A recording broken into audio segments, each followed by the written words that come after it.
തമിഴ്നാട്ടിലെ രാഹുൽ ഗാന്ധിയാണ് ഉദയനിധി സ്റ്റാലിൻ.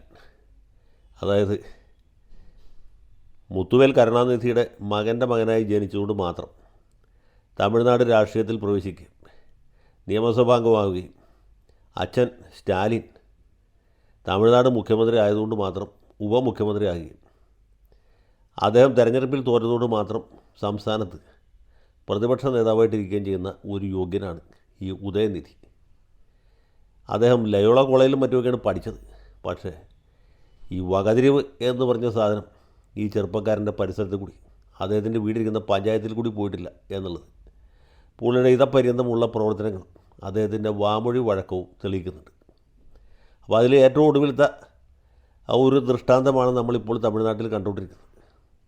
ഇദ്ദേഹം ഇതാദ്യമായിട്ടല്ല ഇങ്ങനെ വാവിട്ട വാക്കുകൊണ്ട് പുലിവാല് പിടിക്കുന്നത്. ഏതാനും വർഷങ്ങൾക്ക് മുമ്പ് അദ്ദേഹം മന്ത്രിയായിരിക്കുന്ന സമയത്താണ് ഈ സനാതന ധർമ്മത്തെ ഡെങ്കുപ്പനിയോടും മലേറിയയോടും ഒക്കെ ഉപമിച്ച് വടക്കേ ഇന്ത്യക്കാരുടെ വലിയ അപ്രീതിക്ക് വിപ്രതിപത്തിക്ക് പാത്രീഭൂതനായത്.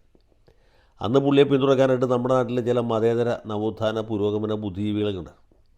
പിന്നെ മീഡിയ വൺ ചാനലുണ്ടായിരുന്നു. ഉദയനിധി സ്റ്റാലിൻ്റെ സനാതന ധർമ്മത്തെക്കുറിച്ചുള്ള പരാമർശം ബലേബേഷ് എന്ന് പറഞ്ഞ് തലയാട്ടി കൈയടിച്ച് പ്രോത്സാഹിപ്പിച്ചവരുണ്ട്. മാത്രമല്ല സ്റ്റാലിൻ എന്നെ തന്നെയും കേരളത്തിലാണ് ഏറ്റവും അധികം ആരാധകരുണ്ടായത്. ഇവിടുത്തെ CPM-കാരും CPI-ക്കാരും കോൺഗ്രസ്സുകാരും ഒക്കെ പുള്ളിയുടെ ആരാധകരായിരുന്നു. അദ്ദേഹത്തിൻ്റെ അധികാരം നഷ്ടപ്പെടുന്നവരെ. അധികാരം നഷ്ടപ്പെട്ടപ്പോൾ പലരും കാല് മാറ്റി ചവിട്ടി എന്നുള്ളൊരു സത്യമാണെങ്കിൽ പോലും. അപ്പോൾ ഉദയനിധി സ്റ്റാലിൻ അങ്ങനെ സനാതന ധർമ്മത്തെ വിജയകരമായി വിമർശിച്ചു. പക്ഷേ അതിൻ്റെ അപകടം എന്താ പറ്റുമോ ചോദിച്ചാൽ, ഏതാണ്ട് അതേ സമയത്ത് ചില വടക്കേ ഇന്ത്യൻ സംസ്ഥാനങ്ങളിൽ തെരഞ്ഞെടുപ്പ് നടക്കുന്നുണ്ടായിരുന്നു. പ്രത്യേകിച്ച് മധ്യപ്രദേശിലും രാജസ്ഥാനിലുമൊക്കെ. അവിടെ BJP-കാർ ഇത് വലിയൊരു പ്രചരണ ആയുധമാക്കി മാറ്റുകയും അതിൻ്റെ വില കോൺഗ്രസ് പാർട്ടി കൊടുക്കേണ്ടതായിട്ട് വരികയും ചെയ്തു. കോൺഗ്രസ് ദയനീയമായിട്ട് തോറ്റു എന്നാണ് ഞാനീ പറഞ്ഞതിൻ്റെ ചുരുക്കത്തിലുള്ള അർത്ഥം. അപ്പോൾ അങ്ങനെ കോൺഗ്രസിനെ കുഴപ്പത്തിലാക്കി. പക്ഷേ ഉദയനിധിക്ക് യാതൊരു കുലുക്കമുണ്ടായില്ല. പുള്ളി ഞാൻ പറഞ്ഞതാണ് സത്യം എന്ന രീതിയിൽ നെഞ്ചു പിടിച്ച് നടന്നു. അത് കഴിഞ്ഞ് നിയമസഭാ തെരഞ്ഞെടുപ്പ് നടന്നപ്പോൾ തമിഴ്നാട്ടിൽ തിരിച്ചടി ഉണ്ടായി. DMK പ്രതിപക്ഷത്തായി. സ്റ്റാലിൻ അദ്ദേഹത്തിൻ്റെ സ്വന്തം മണ്ഡലത്തിൽ തോറ്റു. ഉദയനിധി പ്രതിപക്ഷ നേതാവായി. ഞാൻ നേരത്തെ പറഞ്ഞ പോലെ കലൈഞ്ചറുടെ കുടുംബത്തിൽ ജനിച്ചാൽ ഇങ്ങനെയുള്ള സൗകര്യങ്ങളുണ്ട്. ജയിച്ചാൽ മന്ത്രിയാകാം, അല്ലെങ്കിൽ മുഖ്യമന്ത്രി തന്നെയാകാം. തോറ്റാലും പേടിക്കാനില്ല, പ്രതിപക്ഷ നേതാവാകാം. അങ്ങനെ പ്രതിപക്ഷ നേതാവായി എന്ന് കരുതി അദ്ദേഹത്തിന് വിവേകമോ വീണ്ടും വിചാരം ഉണ്ടായി എന്ന് നിങ്ങൾക്ക് തോന്നുന്നുണ്ടോ? ഒരിക്കലുമില്ല. പുള്ളി പഴയ സ്റ്റൈലിൽ തന്നെ ഇപ്പോഴും തുടരുകയാണ്. പക്ഷേ ഒരു പ്രശ്നമുള്ളതെന്ന് വെച്ചാൽ, ഇപ്പോൾ തമിഴക മുതലമൈച്ചർ ഇദ്ദേഹത്തിൻ്റെ സ്വന്തം തന്തയല്ല. ഇപ്പോൾ വേറെ ആളാണ് മുഖ്യമന്ത്രി. അത് പുള്ളം മറന്നുപോയി. അതുകൊണ്ട് എന്ത് പറ്റിയെന്ന് വെച്ചാൽ, ഇപ്പോഴത്തെ മുഖ്യമന്ത്രി വിജയെക്കുറിച്ച് പറഞ്ഞെങ്കിൽ വിജയ് ക്ഷമിച്ചാൽ, വിജയുടെ അച്ഛനെക്കുറിച്ചോ അമ്മയെക്കുറിച്ചോ പറഞ്ഞെങ്കിൽ പുള്ളി പോട്ടേന്ന് വെച്ചാൽ, ഭാര്യയെക്കുറിച്ചോ മക്കളെക്കുറിച്ചോ ആണ് പറഞ്ഞെങ്കിൽ പുള്ളി മൈൻഡ് ചെയ്യില്ലായിരുന്നു. വിജയുടെ ഇതേ കനി എന്ന് നാട്ടുകാരെല്ലാവരും വിചാരിക്കുന്ന, അല്ലെങ്കിൽ നമ്മളൊക്കെ ധരിച്ചിട്ടുള്ള തൃഷയെക്കുറിച്ച് ഒട്ടും തന്നെ സഭ്യമല്ലാത്ത ചില പരാമർശങ്ങൾ പുള്ളി ഒരു റാലിക്കിടയിൽ ബഹുജനങ്ങളെ അഭിസംബോധന ചെയ്ത് പ്രസംഗിക്കുന്നതിനിടയ്ക്ക് നടത്തി. കാവേരി നദീജല പ്രശ്നമാണ് അവിടെ കത്തിക്കാളി നിൽക്കുന്നത്. ഈ തമിഴ്നാടും കർണാടകവുമായിട്ട് വളരെ കാലമായിട്ട് നിലനിൽക്കുന്ന ഒരു തർക്കമാണ് കാവേരി നദീജലം. അതിൽ കർണാടകത്തിലെ ചില രാഷ്ട്രീയക്കാരും തമിഴ്നാട്ടിലെ രാഷ്ട്രീയക്കാരും ഇത് വെച്ച് മുതലെടുപ്പ് നടത്തിക്കൊണ്ടിരിക്കുകയാണ്. പണ്ടും അങ്ങനെയായിരുന്നു, ഇപ്പോഴും അങ്ങനെ തന്നെയാണ്. അതിന് എക്കാലവും അങ്ങനെ തന്നെ ആയിരിക്കും. അപ്പോൾ ഈ വിഷയം സംസാരിക്കുന്നതിനിടയ്ക്ക് ചില പാർട്ടി പ്രവർത്തകർ ഈ തൃഷ എന്ന് പറഞ്ഞ നടിയെക്കുറിച്ച് ചില പരാമർശങ്ങൾ നടത്തി. അവരുടെ പേര് വിളിച്ചു പോയി. ഉടനെ അതിൽ പ്രകോപിതനായി, അല്ലെങ്കിൽ അതിനാൽ പ്രചോദിതനായി നമ്മുടെ ഉദയനിധി സ്റ്റാലിൻ തൃഷയെ ചേർത്ത് ഒരു അസഭ്യ പരാമർശം നടത്തി. അതപ്പോൾ തന്നെ ടെലിവിഷൻ ചാനലുകാർ വൈറലാക്കി. സാമൂഹ്യ മാധ്യമങ്ങൾ കൂടി പടർന്നു പിടിച്ചു. ഇതറിഞ്ഞ് വിജയ് കോപാകുലനായി. ആരവിടെ? ഉടനെ തന്നെ അവൻ്റെ പേരിൽ കേസെടുക്കട്ടെന്ന് പറഞ്ഞു. ഈ ഭാരതീയ ന്യായ സംഹിതയിലുള്ളതും ഇല്ലാത്തതുമായ പല വകുപ്പുകളും ചേർത്ത് ഉദയനിധിയുടെ പേരിൽ കേസ് ചാർജ് ചെയ്തിരിക്കുകയാണ്. കേസ് രജിസ്റ്റർ ചെയ്ത് അന്വേഷണം പൊടി പൂരമായിട്ട് നടക്കും. എന്നാൽ ഇയാൾ യഥാർത്ഥത്തിൽ പറഞ്ഞു തന്നെയാണോ? പറഞ്ഞത് ഏത് കോണ്ടെക്സ്റ്റിലാണ്? അത് ശരിക്കും അശ്ലീലമാണോ?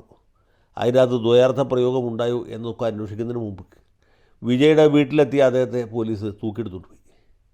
പോകുന്ന വഴിക്ക് ഇടി കൊടുത്തോ എന്ന് നമുക്കറിയില്ല. സാധാരണ ഇടി കൊടുക്കാറുണ്ട്, തമിഴ്നാട്ടിൽ അതാ പതിവ്. ജയലളിതയുടെ സമയത്ത് കരുണാനിധി എടുത്തുകൊണ്ട് പോയപ്പോൾ അദ്ദേഹത്തിൻ്റെ മുണ്ട് പോലീസുകാർ അഴിച്ച് തലയിൽ കെട്ടിയെന്ന് മാത്രമല്ല കൂമ്പിന് നല്ല ഇടിയും വെച്ച് കൊടുത്തു. അതാണ് സാധാരണ രീതി. അപ്പോൾ പിന്നെ ഉദയനിധിയുടെ കാര്യത്തിൽ വലിയ വിട്ടുവീഴ്ചയൊന്നും ഉണ്ടാവാൻ സാധ്യതയില്ല. കാരണം മാത്രമല്ല ഇത് പാഞ്ചാലി വസ്ത്രാക്ഷേപം പോലത്തൊരു വിഷയമാണ്.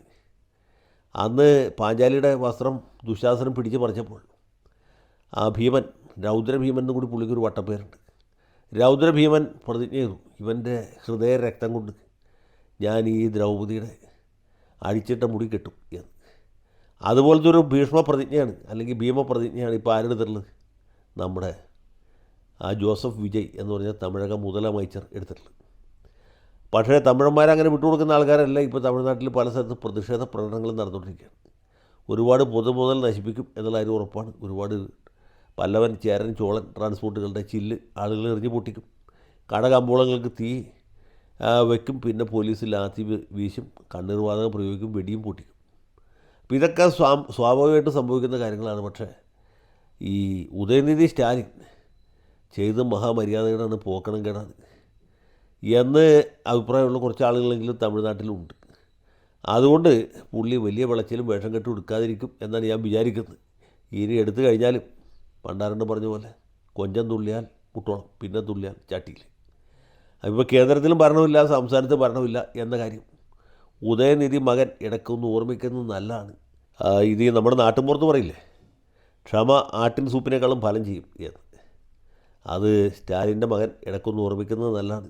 പഴയ കാലമല്ല, കാലം മാറി, നിയമവും മാറി, ഇതുപോലുള്ള കാര്യങ്ങൾക്കൊക്കെ കടുത്ത ശിക്ഷയുമുണ്ട്. അപ്പോൾ അതുകൊണ്ട് വാക്കുകളൊക്കെ അല്പം ഒന്ന് സൂക്ഷിച്ച് ഉപയോഗിക്കുകയാണെങ്കിൽ കുറച്ചാളും കൂടെയൊക്കെ നമുക്ക് ഈ പ്രസ്ഥാനം കൊണ്ട് നടക്കാം. അല്ലെങ്കിൽ സംഗതി വളരെ മോശവും എന്ന് മാത്രം ആ കിടാവിനെ ഓർമ്മിപ്പിച്ചുകൊണ്ട് തൽക്കാലത്തേക്ക് നിർത്തുന്നു. വണക്കം.